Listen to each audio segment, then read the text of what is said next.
বিএনপির আন্তর্জাতিক বিষয় সম্পাদক ব্যারিস্টার রুমিন ফারহানা অভিযোগ করেছেন যে বর্তমান অরাজনৈতিক সরকারের উপদেষ্টাদের ব্যক্তিগত সহকারীরা পিএস মাত্র 10 মাসে শত শত কোটি টাকা আয় করেছেন। বৃহস্পতিবার রাতে এক টকশোতে তিনি বলেন, একজন পিএস এর আয়ের গতিতে তুলনা করলে রাজনীতিবিদদের এমন অঙ্কে পৌঁছাতে 15 বছর লাগে।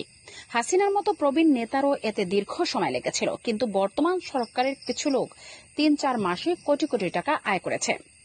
তিনি আরও বলেন, এসব অরাজনৈতিক সরকারের লোকজনকে ফেরেশতা ভাবা হলেও তাদের পিএসরা এমন ইবলিশের মতো আচরণ করছে।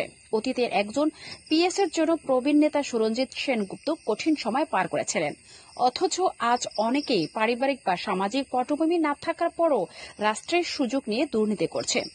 রুমিন বলেন, রাজনীতিবিদদের দায়বদ্ধতা থাকে কারণ তাদের জনগণের মুখোমুখি হতে হয়, কিন্তু উপদেষ্টারা জনবিচ্ছিন্ন, কিছুদিন পরে বিদেশে চলে যাবে, দায়বদ্ধতা থাকবে না।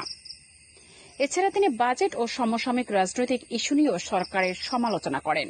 বলেন, নতুন নতুন ইস্যু তৈরি করে মানুষের মনোযোগ অন্যদিকে সরানো হচ্ছে। দ্বিতীয় দফার রাজনৈতিক সংলাপে কোনো অগ্রগতি হয়নি, প্রশ্নের সুস্পষ্ট উত্তর বা সমাধান পাওয়া যায়নি।